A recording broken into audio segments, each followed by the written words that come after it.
Hello world, you're listening to Strategikon, your window to all things security and foreign affairs. The Kurdish Regional Government, or KRG, of northern Iraq sits at the crossroads of many of the Middle East's key conflicts. There is the obvious conflict between itself and Baghdad over the contested region of oil-rich Kirkuk. There is the aspiration of the KRG political leadership in Irbil to go it alone and carve out for itself greater autonomy from Iraqi national authorities, with which it seems to have widening differences over such issues as the transshipment of oil through KRG territory and the sharing of Iraqi national wealth for regional development.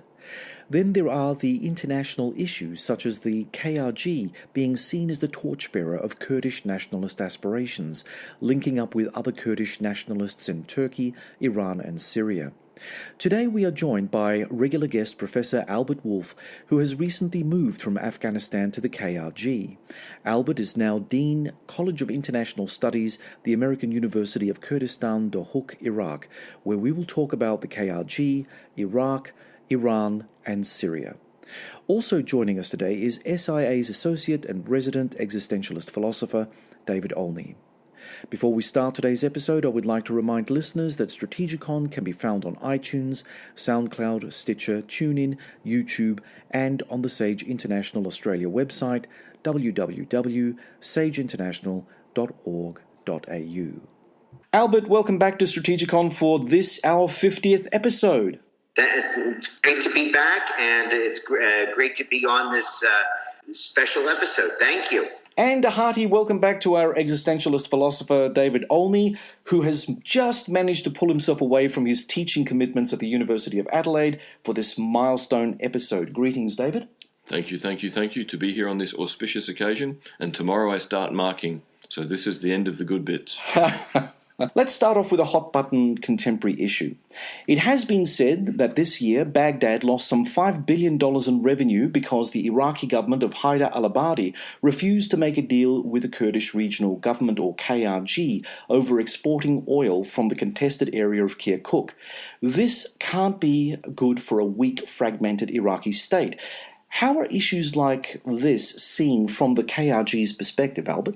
One thing that a lot of people talk about from the KRG's perspective is that the Hashd al-Shabi, with the blessing of the Abadi government, seized Kirkuk, and this was a major blow to the KRG. So the thing is that's emphasized here is not that that Baghdad has lost this $5 billion. It's that there's been billions of dollars of revenue that's been lost on the part of the KRG. Also, many in the KRG emphasize that Baghdad owes them money and hasn't paid up for some time, along with, coalition, these coalition talks keep going and going, a number of promises have gone unfulfilled, like the Second Chamber of Parliament, Supreme Court, etc. In Kirkuk, there are reports that federal monies slated for distribution have not reached the area for some 4 years, meaning that important civil works programs have stalled. Kirkuk is another major sore point between the KRG and Iraq, both claiming the area and its oil reserves for themselves. How do bad relations between Prime Minister Nurchivan Barzani of the KRG and Iraqi Prime Minister Hadi al Amiri over the oil and the status of Kirkuk factor in keeping the contemporary Iraqi state from functioning as an effective political and economic unit? Well, let's remember, Abadi is on the way out. Barzani is not. And that is one important reality. And as it goes forward, there have been rumors that Barzani is going to there was a brilliant piece by Peter Galbraith in Foreign Policy, the U.S. Magazine, I'm sure you guys read down there, talking about this, that he could throw his lot in with either the Sadr Sairoon Alliance or Haider al Amiri's group, or possibly both, which are Haider al Amiri is explicitly pro-Iranian, and there's a couple of reasons for this. Partly because the U.S. has sort of taken the Kurds for granted. So that plays a big role in it. And I think that you could have a more functioning, or there could be more functioning Iraq if he were to throw his lot in there. Now, there's certain complications that come with this, namely, the Iranians have had a missile strike against a group called the KDPI, which have been, Kurdish dissidents that have been operating from within Kurdistan against Iran. So I think that the bad relationship with Abadi is going to be yesterday's news or very shortly. Albert, do you think Iran is going to accept a new prime minister and the Kurds perhaps working more effectively together, or will they feel the need to act as a spoiler agent, making sure that Iraq stays compliant and the Kurds stay isolated? I would remember just a couple of things. The first is that Iraq is not. This is not Frederikian Prussia by any means. They're not even close. And the Kurds, by united, you mean the Kurds among themselves, they seem pretty united. There's an ongoing coalition between the KDP and the PUK. Now, the thing is that how well it works with Baghdad, I think it's going to depend upon the kinds of concessions that the central government gives to the Kurdish coalition. If they give them all sorts of, let's say they're not unlikely to do this, but as a thought experiment, they give them all the concessions they want, then they're going to try and act. Then I would predict the Iranians would act as spoilers. If Baghdad is willing to clamp down, which I don't know that they have if they would have the will to do so, like they did under Abadi when he shut down, say, the airports in Erbil, for instance, then they're not going to have as much of an incentive to do so, because Baghdad would be giving them what they want. They obviously don't want an independent Kurdistan. They don't want those dominoes to fall within their own country, etc. Albert, pipeline politics is an interesting thing to follow in Iraq. There has been talk that perhaps the KRG is unfairly using its position along the north-south Iraqi pipeline that leads into Turkey, is unfairly punishing the Iraqi government because of its strategic location. There has also been talk that there's the likelihood of another alternative route to Turkey being thought of, at least in Baghdad somewhere. But considering the current state of chaos at the moment, is it likely that such a pipeline could actually allow the government in Baghdad to move around the KRG in terms of its oil politics? That's a good question. The honest answer is I don't know, because I can only speculate. I believe that on the one hand they do have an incentive to do this. The past several years, one of the major priorities in Turkish foreign economic policy has been to get energy anywhere and everywhere they possibly can. There's such a multiplicity of veto players in Baghdad, getting anything done is difficult. On the other hand, they've had a productive relationship with the KRG, up until present, so I don't know how much it would be worth their while. Plus, we have to take into account the very practical fact, all the logistical considerations of doing a new pipeline. This stuff takes time, frankly. So I'm a little skeptical about that. So if the Kurds say go for another referendum, for instance, or there's some let's say Erdogan sees it in his political interest to scapegoat the Kurds again, my answer would be maybe. But if everything stays the same, ceteris paribus, then I would say no. I don't see it as being in their interest at this time.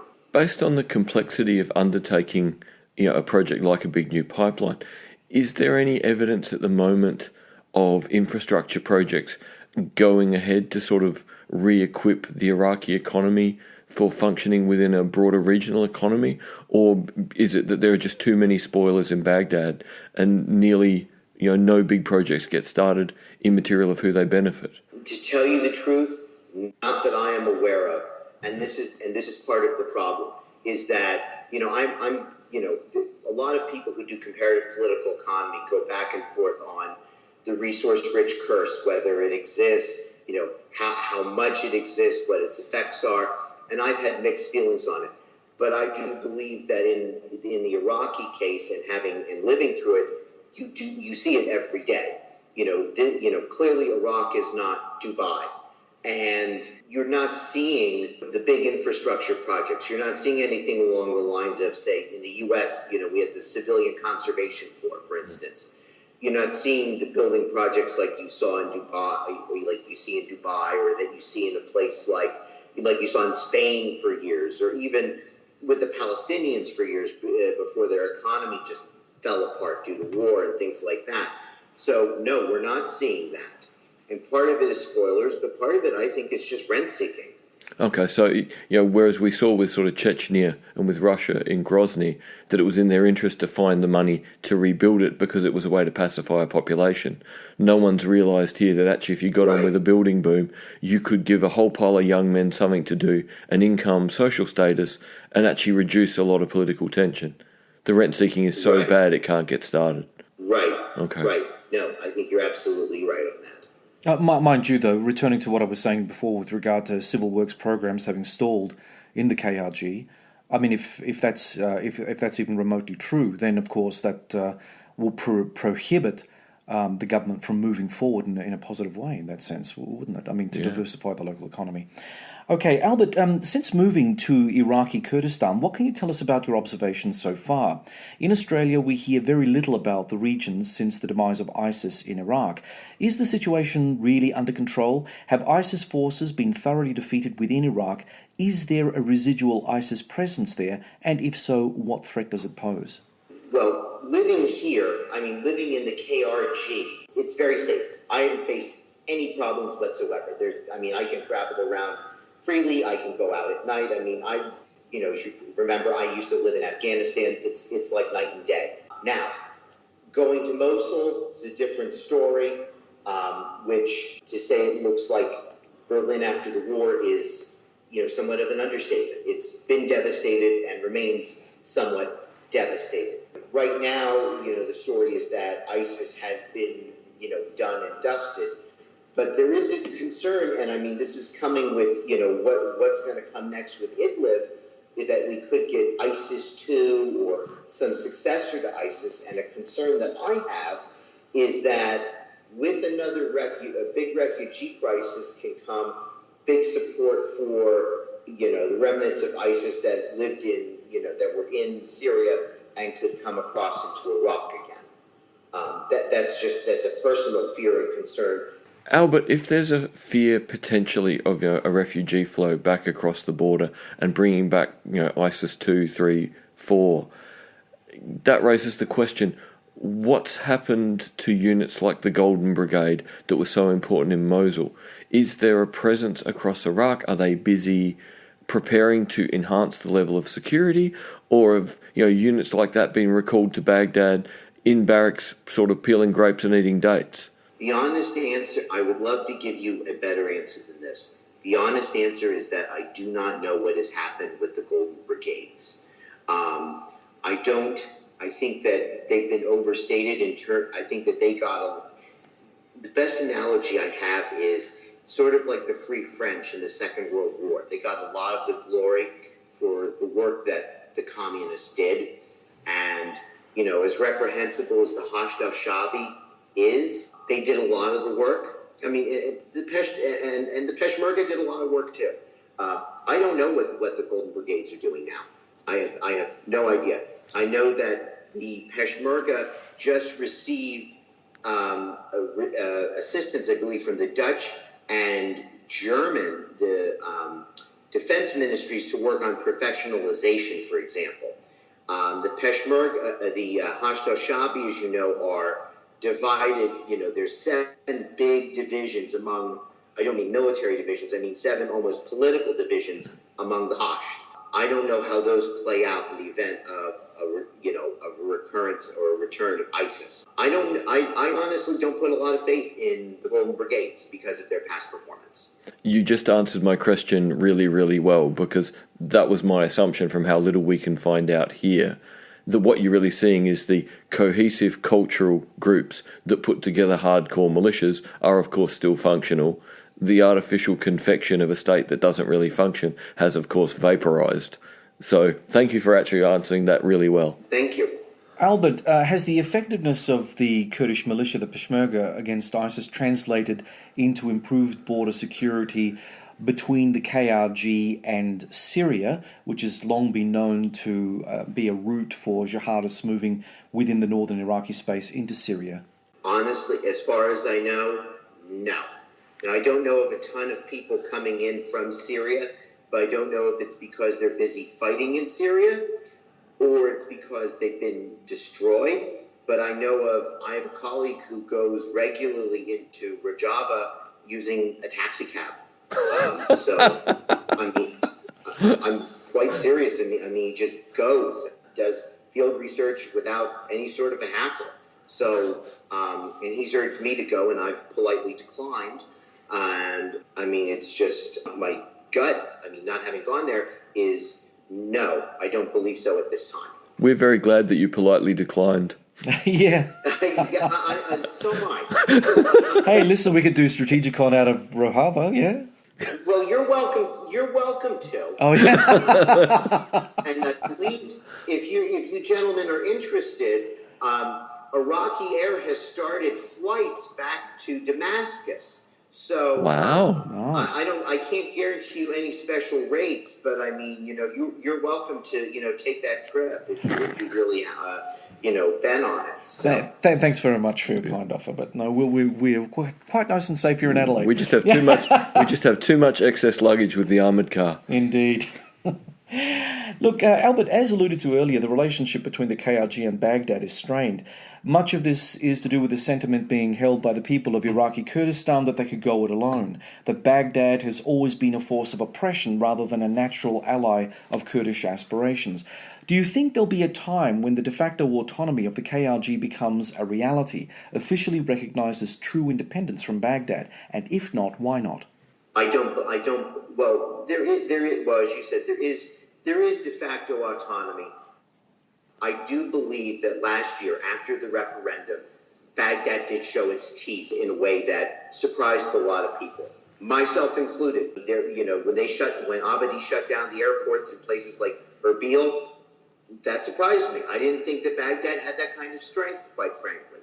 So I think that if they're going to do it, they're going to have to basically, do the things that you would expect states to do. Establish a monopoly over the use of violence within a locale. Whether that's, something, I don't know whether it's politically feasible for Barzani, but say, wipe out the KDPI like the Iranians want. Pursue a totally independent foreign policy. Cut deals on water with Turkey, for instance.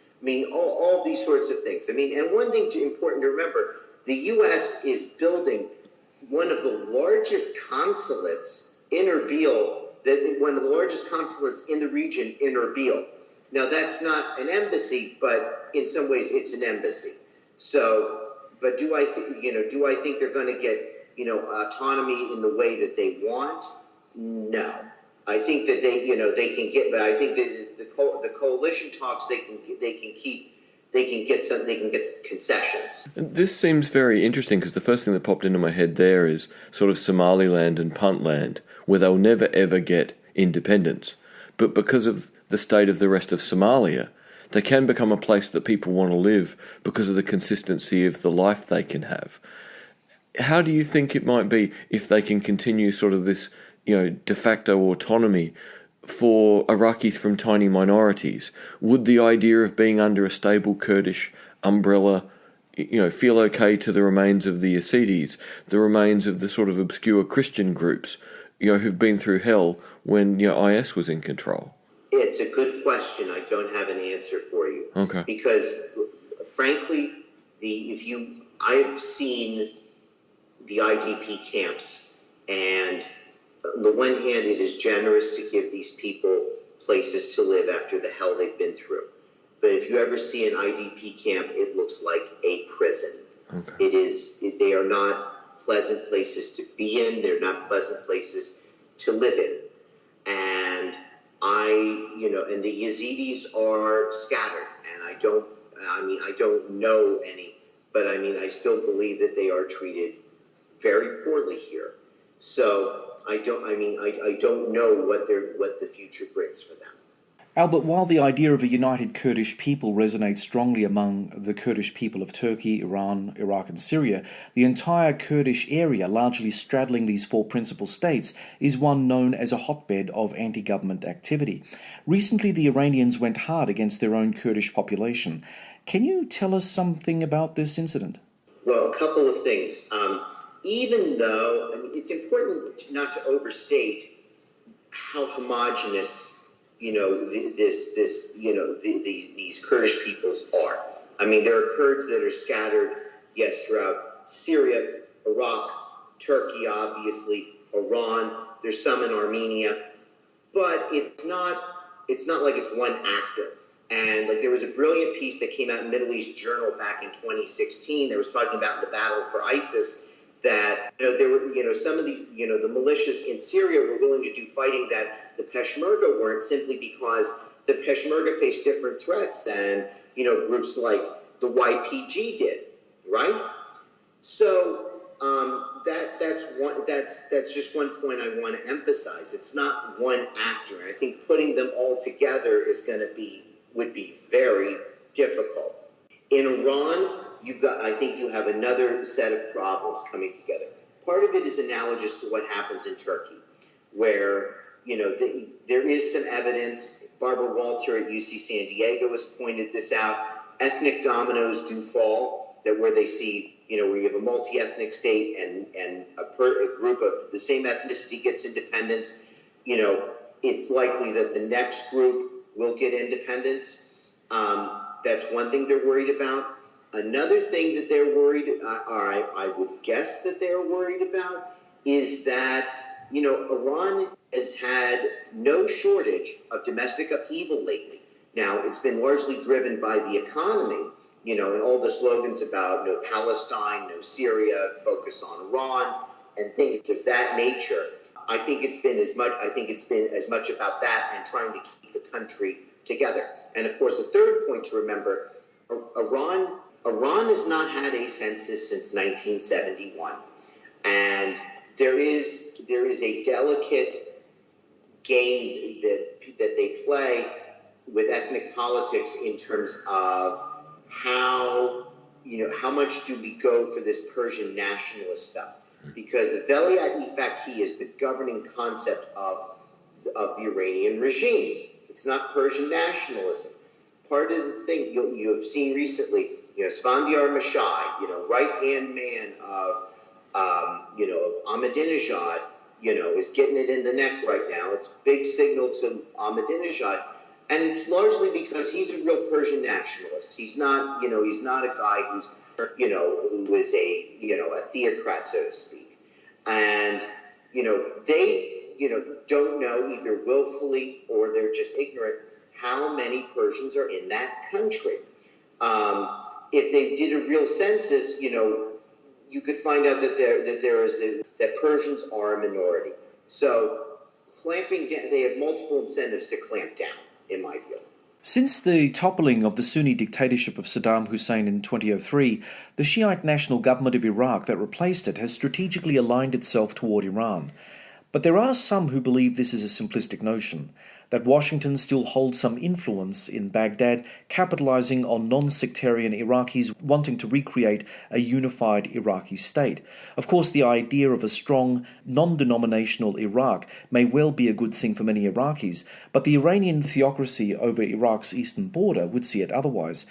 The 8-year-long Iran-Iraq war, fought between 1980 to 88, traumatized the leaders of Iran, who may well see the only workable Iraqi state being one that is weak and effectively a vassal of Tehran.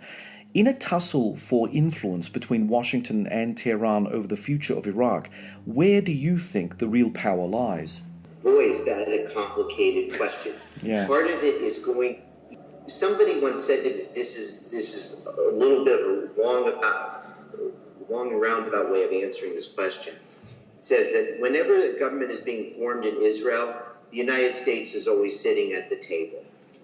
And I think that when it comes, you notice that like when they started these coalition negotiations in Baghdad back in May. Who was at the table? Brett McGurk, the special coordinator for ISIS. You also, and I mean, he had a relationship with Hadi al Amiri. So you have the United States and Iran are both coalition partners. They don't have formal political parties there, but they're both coalition. They're both going to be involved in the coalition no matter what. That's the first thing. The second thing is that I think that in the long term, Iran is going to be there just because they have a border. The United States, in terms of, the United States is not energy independent. You take an economics class, you learn the definition of independence, but it has become far less sensitive to the price of oil than it was just a couple years ago, and less sensitive to the price of oil coming from the Middle East. Now, we talked about this before. I think that, one other thing is the role of the Saudis. Now, the role of the Saudis has been, is not as great as either that of Iran or America.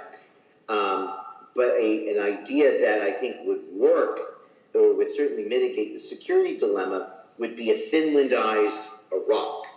I don't know if we could put the parties together to do that, but certainly something to build upon it would be the plan that Joe Biden, the former vice president, he was then a senator, and Les Gelb, the then president of Council on Foreign Relations, put out in 2006, which was a loosely federal Iraq.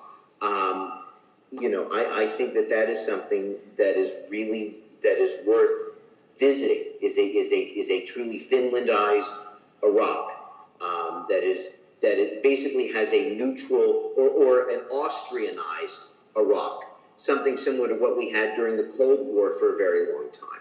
That's really... That's really interesting, Albert. The only problem with that, of course, is that in Finland's case and also in Austria's case, both of them are established and stable nation states. Iraq doesn't have the advantage of coming to the table as a stable state. And of course, the region itself is filled with malicious actors.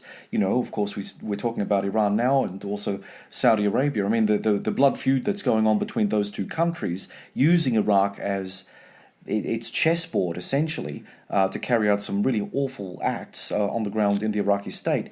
Well, I mean, how do you Finlandize something like that?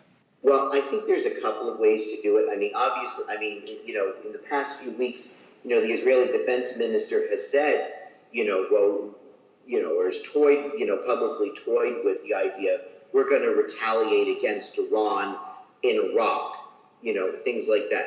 One way to do it is, it takes a page out of Reagan's book, but, to continue to exploit Iran being an overstretch. I have a suspicion that Iran is in, for lack of a better term, imperial overstretch. I don't know how they can continue to finance these foreign adventures they're in. They're in a lot of different places, and their economy is not doing well. Their banking system is, on Basel I rules, all these sorts of things. You have everybody and their brother with different actors there.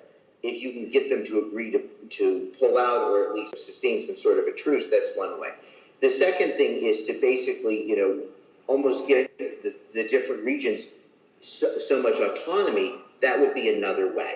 And for a time, almost looking at the Dayton Accords as a model for this. Now, Dayton wasn't perfect by any means, and I know that there's problems now, but that could be another model to look at. We'll now have our brief musical interlude. You're listening to Strategikon, the podcast of SIA.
تانيكي هنر تنك تانيكي دسكو تنك تانيكي هنر تنك تانيكي بدر ديلا قمي كرمي خيدبر تانيكي بدر ديلا قمي كرمي خيدبر ماميكي شواني مسد باوانم هاور دوردي شواني مسد عزيزم هاور دوردي تركي دلداري نازني توبا من كردي تركي دلداري باوانم توبا من كردي اي دسكو تنك تانيكي هنر تنك تانيكي دسكو تنك تانيكي هنر تنك تانيكي بدر ديلا قمي كرمي خيدبر ماميكي بدر ديلا قمي كرمي خيدبر ماميكي.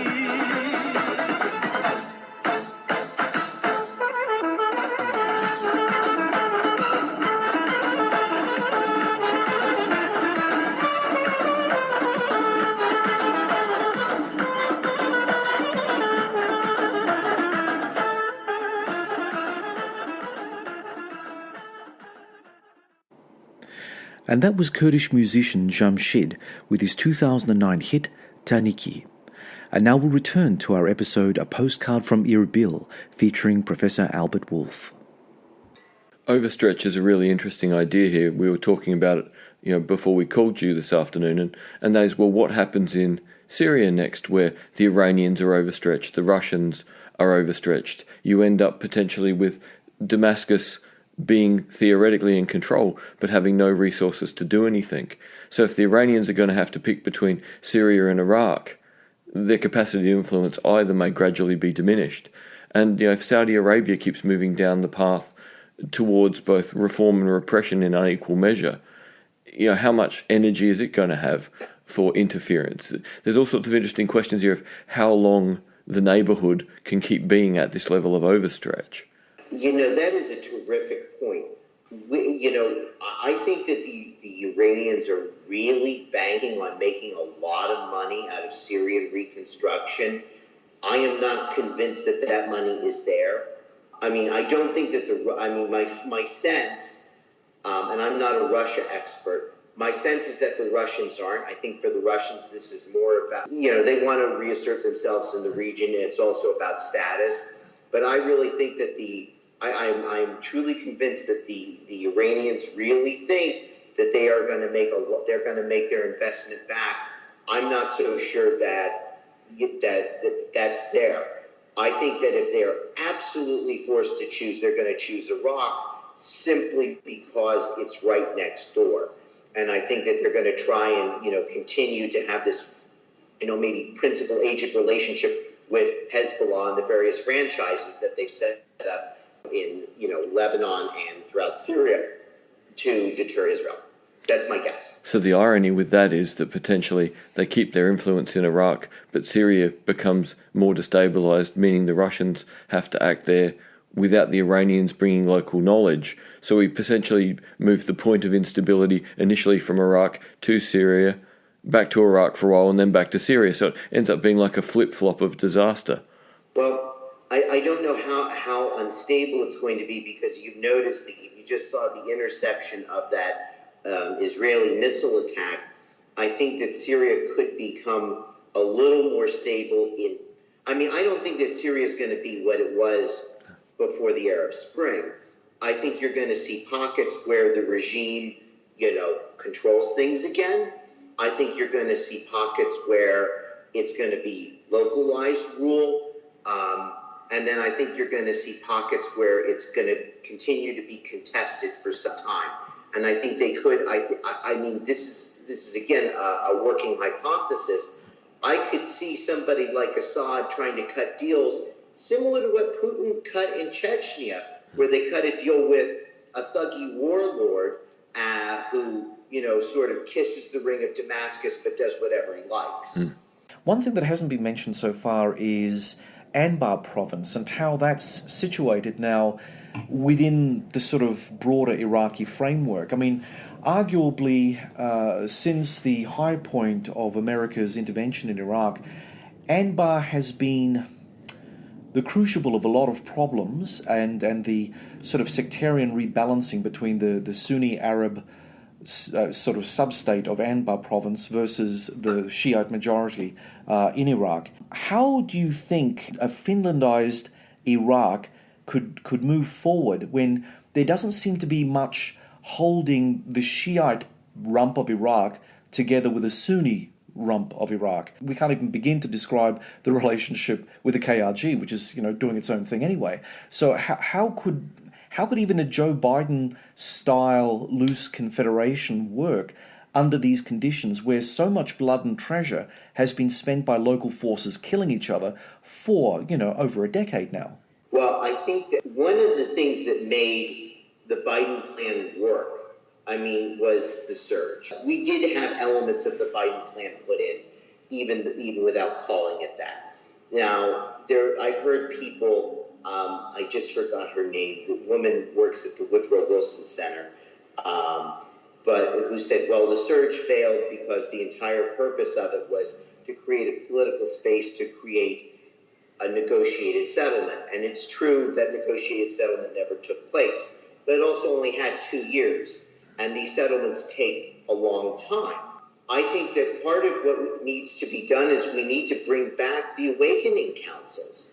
We need to do things that, very simply, allow people to protect themselves and maximize their self-government and have some degree of even internal borders.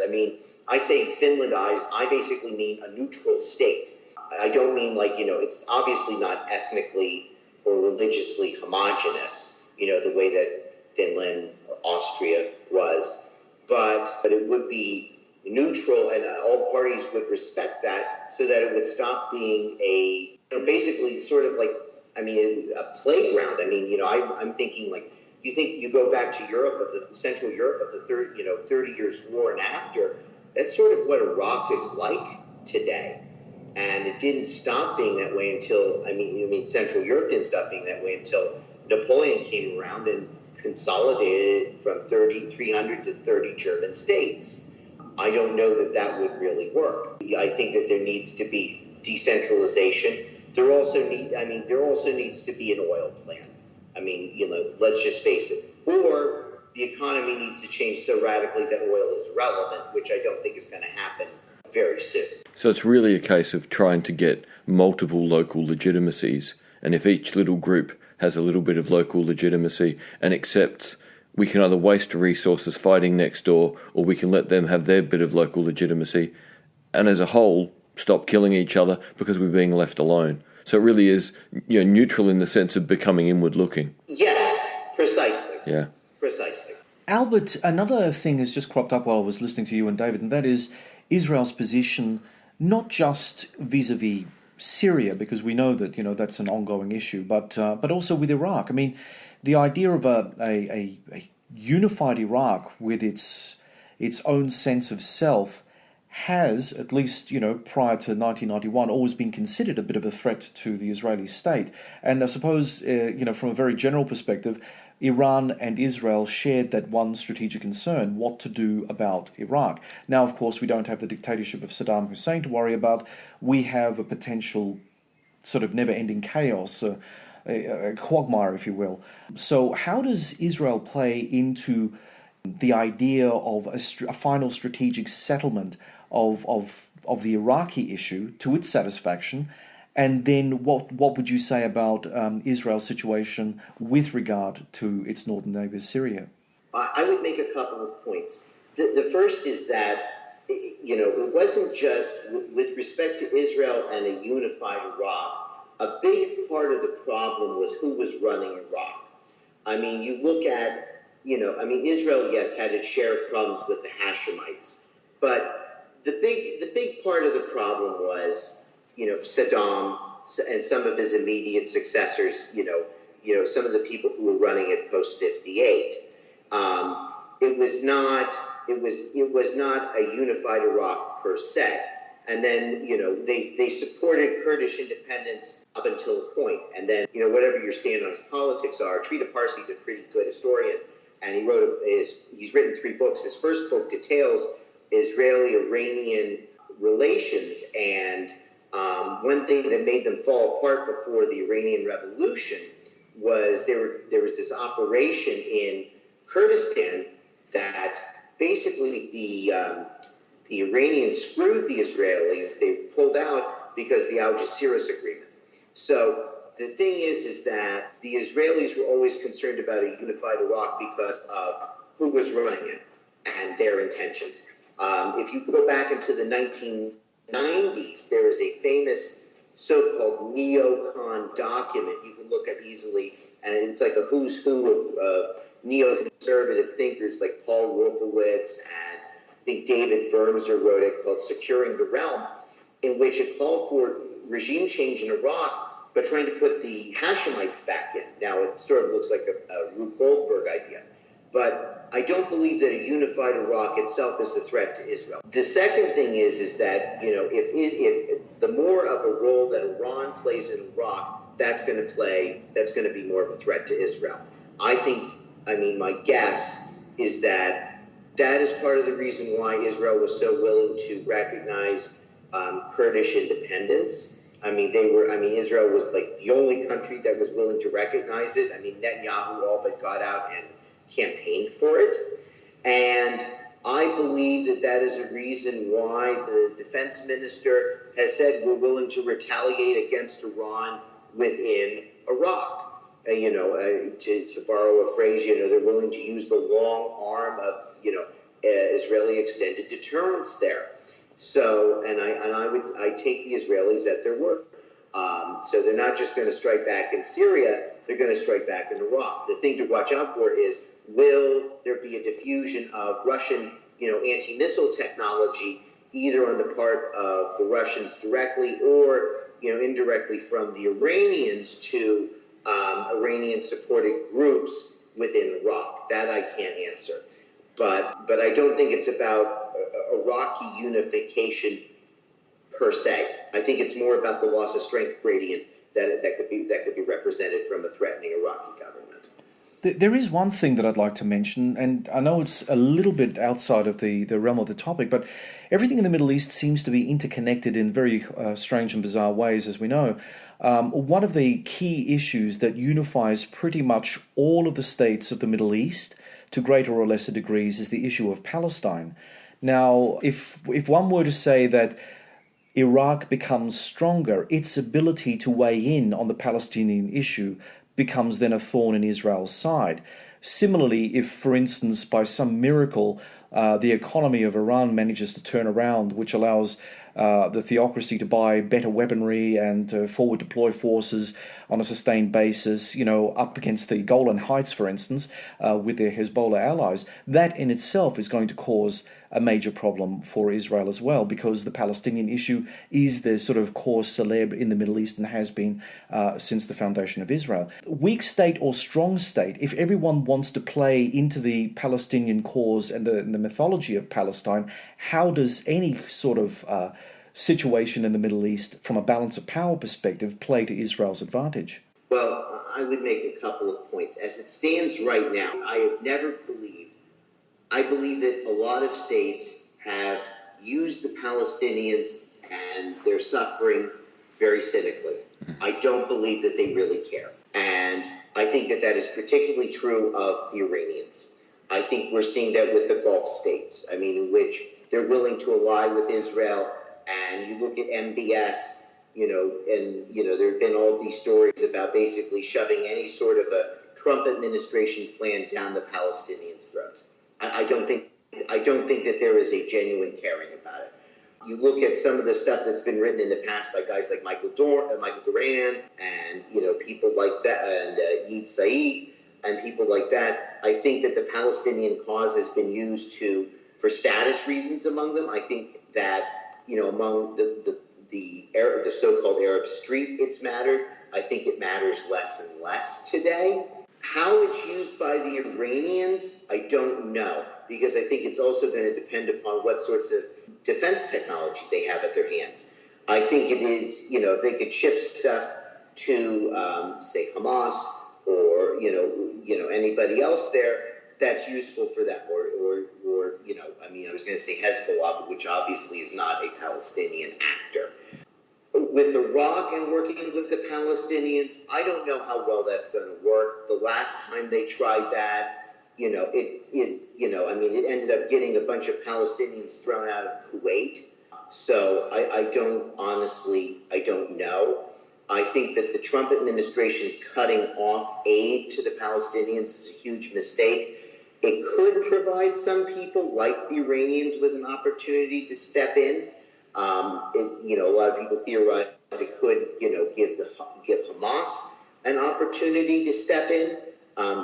But that's the extent of it. I think that for right now, Palestine is not the issue it was even 10 years ago.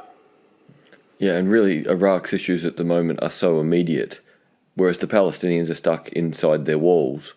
So for the average Iraqi, it's either skim money off the economy, skim money off the Iranians, the Americans, or the Saudis, and just keep hoarding what you can and waiting for the next bad time to come. I think that's absolutely right. Albert, the Trump administration has kept pressure up on the Russian and Iranian elements in Syria, but so far there is no indication that the US is in the mood for another major Middle East war, so the likelihood of increasing the American military contingent in Syria is small. Considering this, and the fact that Israeli warplanes and special forces have and continue to apply their own pressure on the Iranian presence, are we likely to see a significant change of America's disposition, especially if escalating pressure on Iranian forces encourages a more robust Russian response against the small US presence in Syria? I think it depends upon what you mean by, what the Russian response is. I don't really think that Putin is looking for a war with the United States at this time. I think he would like the United States to, there was an interesting paper that just came out from NBR, the National Bureau of Asian Research, by a guy named Robert Sutter, who's at GW, and talks about, Sino-Russian relations.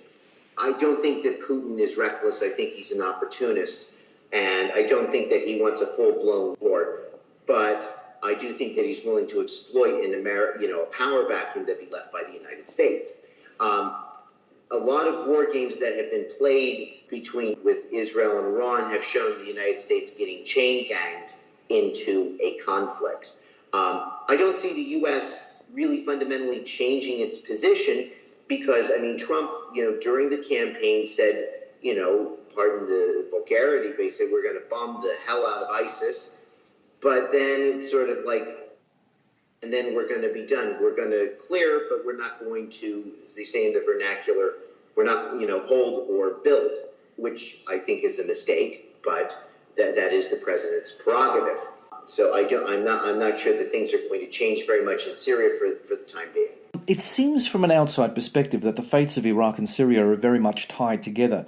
If a weak but reconstituted Assad regime prevails and a weak Iranian-aligned Iraq continues on its present path, could it be said that Tehran's strategic objectives of extending its footprints from its western border all the way to the Mediterranean have been accomplished?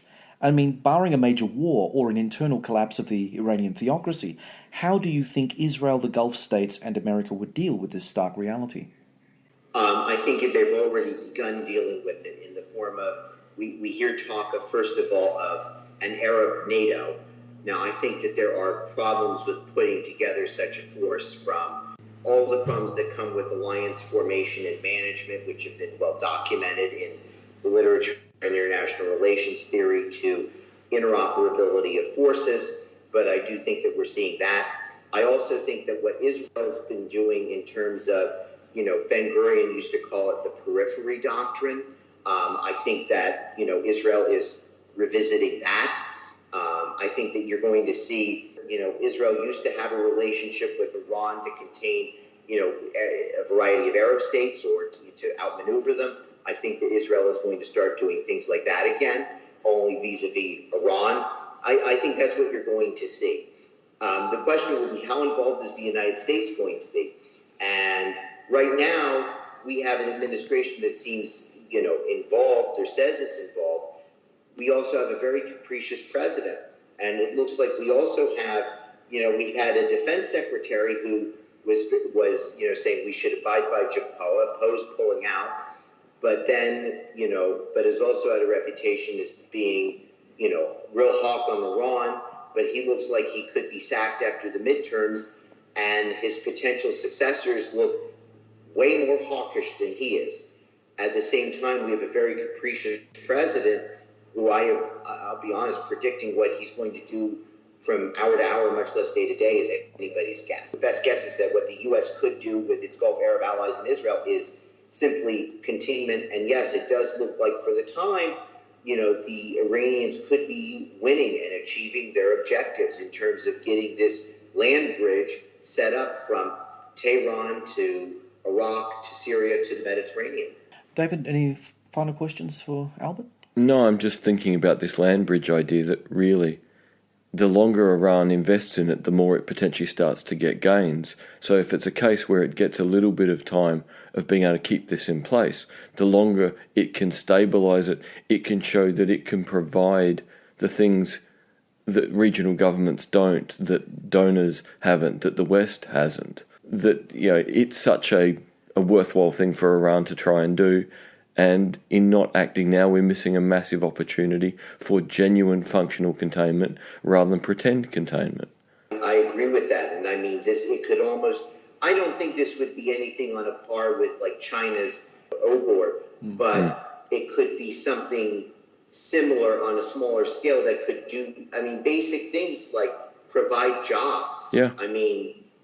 Something like that. So. Albert, any final thoughts that you'd like to share with us before we bring this podcast to a close? No, it has been great being with you guys. That brings this episode to a close. So, Albert, thank you once again for your insights, and of course to you, David, for riding shotgun with me. Thank you all. Thanks for listening, everyone. We hope that you'll join us for our next exciting adventure through the world of geopolitics. Remember that you can subscribe to Strategikon through iTunes, SoundCloud, Stitcher, TuneIn and YouTube, and please like us on the Sage International Australia Facebook site and follow us on Twitter. We appreciate your support. Also, please comment on any of our articles and podcasts through Facebook, LinkedIn, Twitter, and of course on the Sage International Australia site. We welcome any constructive feedback that can help improve our products, and we look forward to engaging with our followers. Until next time, goodbye.